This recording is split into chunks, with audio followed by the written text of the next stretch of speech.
Halo, Assalamualaikum warahmatullahi wabarakatuh. Jumpa kembali di Bahas Soal Channel. Video kali ini kita akan membahas mata pelajaran kimia kelas 10, bab hidrokarbon. Materi yang akan kita bahas pada video kali ini adalah tentang tata nama senyawa hidrokarbon. Soal yang akan kita bahas pada video kali ini adalah: tulislah rumus struktur dari senyawa-senyawa dengan nama IUPAC sebagai berikut. Ada 3: A 2,3,3,5 tetrametilheksana, B 3 isopropil 2 bentena, C 2,4 dimetil 1,3 heksadiena. Oke, sebelum saya membahas soal ini, jangan lupa untuk subscribe dulu di Bahas Soal Channel. Jika kita memiliki soal dengan jenis atau tipe seperti ini, maka kita perhatikan di sini bahwa kita diberikan nama dari senyawa dan kita diminta untuk menuliskan rumus struktur berdasarkan aturan IUPAC. Nah, di sini untuk bisa menjawab atau menuliskan strukturnya, kita harus bisa mengidentifikasi dulu senyawa-senyawa apa yang dimaksud di situ. Jadi di sini untuk identifikasinya mudah saja. Kita lihat nama terakhir, yaitu nama rantai terpanjangnya. Yang A, heksana, ana. Yang B, pentena, ena. Yang C, heksadiena, berarti ena. Karena dia ana, berarti dia golongan alkana. Ena ini alkena, ena juga alkena. Saya tuliskan di sini alkana. Ini alkena. Ini juga ena, berarti alkena. Nah, berarti akan kita bahas atau soal ini kita bicara tentang yang namanya hidrokarbon. Hidrokarbon ini merupakan senyawa karbon paling sederhana yang tersusun dari atom C plus H. Seperti yang kita bahas sebelum-sebelumnya, hidrokarbon itu dia secara umum dibagi menjadi dua, yaitu satu, berdasarkan bentuk rantai karbonnya. Yang dimaksud dengan berdasarkan bentuk rantai karbonnya ini adalah hidrokarbon alifatik, alisiklik, dan aromatik. Nah, jadi bentuk rantainya, ketika rantai karbon terbuka dia tergolong alifatik, ketika rantai tertutup dia alisiklik, ketika rantai tertutup dengan ikatan rangkap 2 maka dia tergolong aromatik. Nah, yang kedua yaitu berdasarkan pada jenis ikatan rantai karbonnya. Nah, ini dibagi menjadi dua lagi. Yang pertama, jenuh. Dikatakan jenuh ketika semua rantai karbonnya berikatan tunggal. Nah, ini berikatan tunggal. Nah, yang jenuh ini nanti kita sebut golongan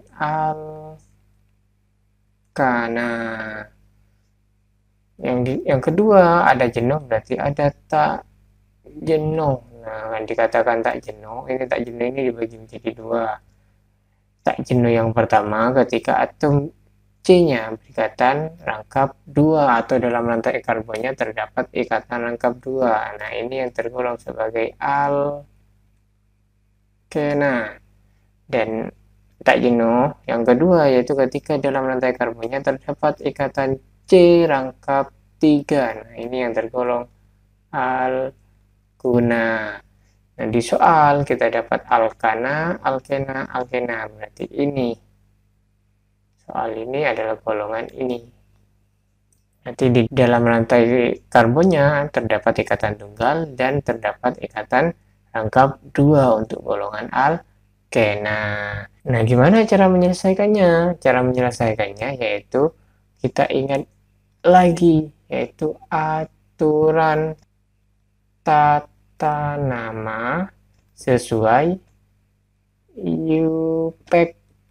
Nah, bagaimana aturannya? Aturan penamaan senyawa hidrokarbon berdasarkan UPEC. Di sini saya akan coba ingatkan kembali langkah-langkah pemberian nama senyawa hidrokarbon berdasarkan aturan UPEC. Yang pertama yaitu kita menentukan rantai utama. Apa rantai utama? Rantai utama itu adalah rantai karbon terpanjang. Maka carilah kemungkinan-kemungkinan dari rantai karbon paling panjang dalam senyawa tersebut. Rantai utama ini namanya pasti berada di paling belakang.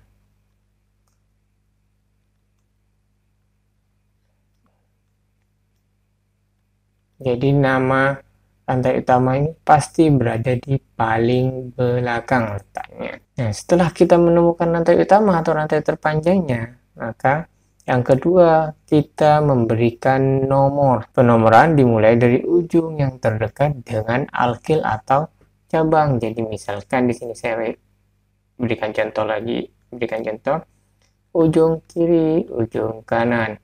Di kiri ada cabang, di kanan nggak ada cabang, maka penomoran harus mulai dari kiri. Nah, di kanan ada cabang satu, di kiri ada cabang satu, maka kita bebas mulai dari kanan atau kiri. Nah, di kanan ada dua cabang, di kiri ada satu cabang, maka kita wajib mulai dari ujung kanan. Nah, seperti itu aturannya. Yang kedua, jika senyawa tersebut merupakan hidrokarbon golongan alkena dan alkuna. Nah, ini ada sedikit perbedaan untuk penomorannya. Saya kasih contoh lagi, ujung kiri, ujung kanan. Kalau alkena dan alkuna saya ambil contoh, misalkan ikatan rangkapnya ada di sini. Nah, di sini cabang. Maka mulai penomorannya wajib dari kanan. Ingat, ikatan rangkap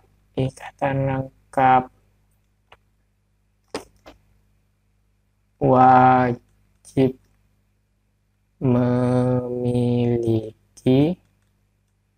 nomor paling kecil.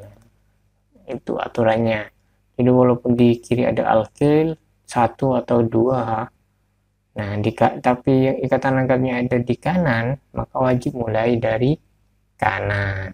Itu dasarnya untuk penomoran untuk golongan alkena dan alkuna. Selanjutnya, penulisan nama. Nah, di sini secara umum saya kasih tahu dulu, penulisan nama hidrokarbon itu dimulai dari nomor alkil jika dia punya alkil, kemudian nama alkil, dan rantai utama. Nah, seperti tadi rantai utama ada di paling belakang. Kalau dia punya alkil, maka nomor alkil dulu, nama alkil, kemudian rantai utama. Jika dia tidak punya alkil, langsung aja sini kasih N, terus nama rantai utama, artinya dia normal, lurus. Nah, bagaimana jika dia alkena atau alkuna? Sama, nomor alkil, nama alkil, bedanya di sini. Ada X, kemudian rantai utama, kemudian akhiran ena atau akhiran una. Nah, apa X ini? X ini adalah lokasi letak ena dan una berada di atom Q nomor berapa. Nah, seperti itu. Nah, sekarang di sini yang ketiga kita bahas dulu alkil. Nah, alkilnya ini kita bahas. Penulisan nama alkil dilakukan sesuai urutan alfabet. Jika terdapat alkil yang keberadaannya lebih dari satu, maka gunakan awalan berikut. Di untuk 2 alkil yang sama, tri untuk 3 alkil yang sama, tetra untuk 4 alkil yang sama, penta untuk 5 alkil yang sama, heksa 6 alkil yang sama, hepta 7 alkil yang sama. Jadi misalkan alkilnya adalah di sini. Metil ada 2, misalkan metilnya ada di C nomor 2 dan C nomor 3, maka akan menjadi 2,3 di metil. Nah, seperti itu. Kalau etil gimana ya? Berarti 2,3 di etil, gitu seterusnya. Jika ikatan rangkap, nah, ikatan rangkap juga misalkan ikatan rangkapnya lebih dari 1. Misalkan ENA-nya ada di C nomor 1 dan C nomor 3, maka akan menjadi 1,3. ENA ini berarti nilai X ya. Terus rantai utama. Nah, karena ENA-nya 2, maka akhirannya di sini akan jadi di ENA. Nah, kalau ENA-nya 3 berarti tri ENA, nomornya 1, 2, 3 atau A, B, C. Nah, seperti itu untuk penulisan alkil. Nah, akan nanti dimasukkan pada tata nama. Nah, oke, berdasarkan penjelasan langkah-langkah pemberian nama tadi sesuai aturan UPEC, maka kita coba untuk menyelesaikan soal yang ada. Yang pertama yaitu tulislah rumus struktur senyawa-senyawa dengan nama UPEC sebagai berikut. Nah, bagaimana kita menyelesaikannya? Nah, berdasarkan aturan tadi yang telah kita bahas atau langkah-langkah tadi. Yang pertama yaitu menentukan rantai utama. Ingat, rantai utama posisinya ada di paling belakang. Kalau kita punya A soalnya yaitu 2,3,3,5 tetrametil heksana, yang paling belakang adalah heksana. Berarti dia alkana. Kalau alkana berarti dia semua rantai utamanya berikatan tunggal. Heksana berarti 6 atom karbon. Heksana ini 6 atom karbon. Sekarang kita gambarkan rantai utamanya yaitu heksana dengan 6 atom karbon. Ya, 6 atom karbon saya gambarkan seperti ini. 1, 2, 3, 4, 5, 6. Nah, kita sudah punya heksana, rantai utamanya. Aturan kedua tadi, yaitu penomoran. Karena kita mulai dari tata nama, bukan dari struktur, maka kita bebas mulai penomoran itu dari mana saja. Kalau struktur kan tadi kita mulai dari yang terdekat dengan alkil untuk alkana. Nah, karena ini kita dari nama, bebas saja. Kita kasih nomor. Misalkan kita mulai dari kiri. Nomor 1, nomor 2, nomor 3, nomor 4, nomor 5, nomor 6. Bebas mau yang suka mulai dari kanan boleh. 1, 2, 3, 4, 5, 6. Ada 6. Berarti ini adalah heksana. Sudah benar heksana. Ada 6. Nah, selanjutnya setelah rantai utama selesai, nomor selesai, kita masukkan alkil. Nah, di sini alkilnya apa? Ini yang alkil ini. Nah, ini nomor alkil. Tadi ingat nomor alkil. Tata nama kan dimulai nomor alkil terus nama alkil. Nah, ini nama alkil. Nama alkil. Kalau ini kan jumlah alkil. Nah, nama alkilnya metil.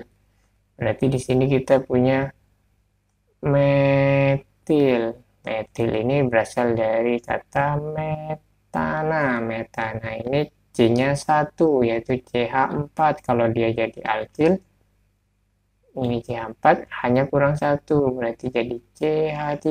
Nah, ini adalah metil. Jumlahnya tetra. Tetra ini sama dengan 4. Terletak di nomor 2, 3, 3, dan 5. Maka karena kita sudah tahu metil itu bentuknya CH3, kita tinggal masukkan aja di nomor 2. Nomor 2 misalkan kita taruh ke bawah CH3. Oke, masuk 1. Sudah. Nomor 3 ke bawah lagi misalkan CH3. Sudah. Nomor 3 lagi CH3. Oke, sudah. Kemudian nomor 5 di sini misalkan ke bawah lagi CH3. Sudah. Nah, jadi rumus struktur dari senyawa 2,3,3,5 tetrametil heksana adalah seperti ini. Nah, 2,3,3,5 tetrametil heksana. Langkah terakhir sebenarnya kita tinggal genapin atom H-nya. Nah, C di sini nggak hanya kepakai 1, berarti hanya ada 3. C di sini kepakai 1, 2, 3, berarti hanya ada 1. Ini kepakai 1, 2, 3, 4. Tidak punya H. Ini kepake 2 berarti hanya 2. Kepake 1, 2, 3 hanya berarti sisa 1. Ini kepake 1 berarti hanya 3. Selesai.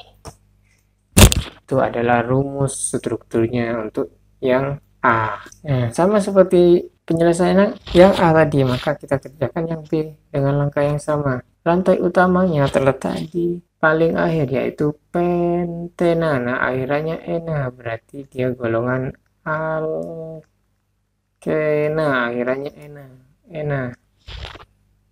Pentena berasal dari kata penta, berarti dia punya 5 atom karbon. Jadi rantai utamanya terdiri dari 5 atom karbon, di mana ena terletak pada atom C nomor 2. Jadi kata lengkapnya terletak di atom C nomor 2. Sehingga kita sini coba gambarkan 5 atom karbon rantai utamanya. 1, 2, 3, 4, 5. Nah, langkah pertama tadi menuliskan rantai utama sudah selesai. Nah, selanjutnya yaitu penomoran. Nah, penomoran kita mulai dari mana? Bebas. Saya mulai lagi dari kiri sini. 1, 2, 3, 4, 5. Jadi pas ada 5 atom karbon. Nah, setelah pemberian nomor, maka kita kembali ke rantai utama karena ini golongan alkena. Ingat alkena itu ena di sini. Ena ada di nomor 2, berarti di nomor 2, 1, 2.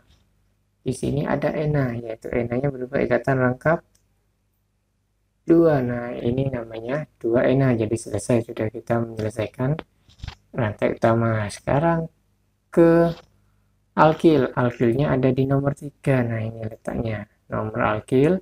Kemudian ini nama alkilnya isopropil. Saya gambarkan. Isopropil. Ini berasal dari propil. Propil ini berasal dari propana. Propana ini 3 atom karbon. Nah, berarti C, C, C. Nah, ini propil. Nah, bagaimana dengan isopropil? Dikatakan isopropil ketika ikatan ke rantai utamanya ada di tengah atau di karbon sekunder. Nah, ini kan karbon primer ini primer ini sekunder. Kalau ini H3, H2. Nah, kalau dia propil berarti salah satunya nanti ikatannya di ujung kanan atau di ujung kiri. Karena isopropil dia akan menjadi CH3C, CH3 ini H. Nah, ini ke rantai utama, berarti nanti ikatannya di tengah isopropil. Nah, isopropilnya terletak di mana? Isopropilnya terletak di atom C nomor 3. Jadi di sini. Nah, di sini di C di tengah CH, CH3, CH3. Nah, ini adalah isopropil. Nah, jadi kita sudah selesai 3 isopropil, 2 pentena. Nah, ini adalah rumus struktur dari 3 isopropil 2 pentena. Langkah terakhir kita lengkapi hanya C1 kepakai 1 berarti hanya ada 3. C2 kepakai 1, 2, 3 berarti sisa 1. Ini kepakai 1, 2, 3, 4 berarti sekunder tidak punya H. Yang C4 1, 2 berarti sisa 2. Yang 5 karena di ujung pasti ada 3. Nah, ini sudah selesai 3 isopropil 2 pentena. Next kita ke soal berikutnya. Nah, ini soal berikutnya sama seperti tadi. Kita identifikasi dulu rantai utamanya yaitu heksadienaO, akhirannya juga ena, berarti seperti tadi identifikasi di awal dia tergolong alkena. Heksa, nah ini rantainya heksa itu berarti 6 atom karbon. Di ena berarti enanya nanti ada 2 yaitu di nomor 1 dan di nomor 3. Maka Seperti tadi kita mulai lagi. Mulai dulu dengan menggambarkan 6 atom karbon. 1, 2, 3, 4, 5, 6. Nah, langkah kedua yaitu melakukan penomeran. Mulai lagi. 1, 2, 3, 4, 5, 6. Nah, penomorannya bebas ya. Saya ulangi lagi, bebas. Jika kita mulai dari mengubah nama menjadi struktur penomoran ini bebas. Mulai dari mana suka-suka kita, ujung kanan atau ujung kiri. Selanjutnya, sudah penomoran, maka kita masukkan dulu heksadiena. Kita masukkan dulu diena. Nah, ena rangkap 2-nya ada di nomor 1 dan nomor 3. Nomor 1 mana sini? Berarti karena ena ini ikatan C rangkap 2. Nah, di nomor 1 rangkap 2. Nah, kemudian di nomor 3 rangkap 2 juga. Nah, ini diena. Dienanya sudah selesai. Sekarang rantai utama dengan 2 ikatan rangkap 2 yaitu dienanya sudah selesai, kita tuliskan strukturnya. Masuk ke alkil atau cabang. Di sini nomor cabangnya ada di nomor 2 dan nomor 4. Nama cabangnya metil karena ada 2, ini jumlahnya di metil. Metil tadi saya ingatkan kembali, metil dia berasal dari deret homolog metana. Metana ini CH4. Karena dia etil alkil, maka C-nya berkurang 1. CH3, ini metil. Metilnya terletak di nomor 2. Di nomor 2 metil CH3 dan di nomor 4 CH3. Nah, jadi rumus strukturnya dari senyawa dengan nama 2,4 di metil 1,3 heksa diena. Nah, ini adalah rumus strukturnya. Langkah terakhir sama tadi, kita lengkapi atom H-nya. C1 dia dipakai 2, berarti hanya sisa 2. C2 dipakai 1, 2, 3, 4, maka nggak punya H. C3, 1, 2, 3, berarti hanya sisa 1. C4 dipakai 1, 2, 3, 4, nggak punya H. C5 dipakai 2, sisa 2. Ini C6 dipakai 1, sisa 1. Nah, ini adalah 2,4 dimetil 1,3 heksadiena. Bagaimana? Mudah kan? Mengubah nama menjadi rumus struktur berdasarkan aturan IUPAC untuk hidrokarbon, baik itu alkana, alkena, dan alkuna. Kebetulan di sini nggak ada soal alkuna, tapi intinya sama saja dengan alkena. Jika masih ada pertanyaan, nanti silakan tulis di kolom komentar. Jadi demikian pembahasan untuk soal kali ini. Jika dirasa video ini bermanfaat, jangan lupa untuk like, share, dan subscribe. Sampai ketemu di pembahasan berikutnya di Bahas Soal Channel.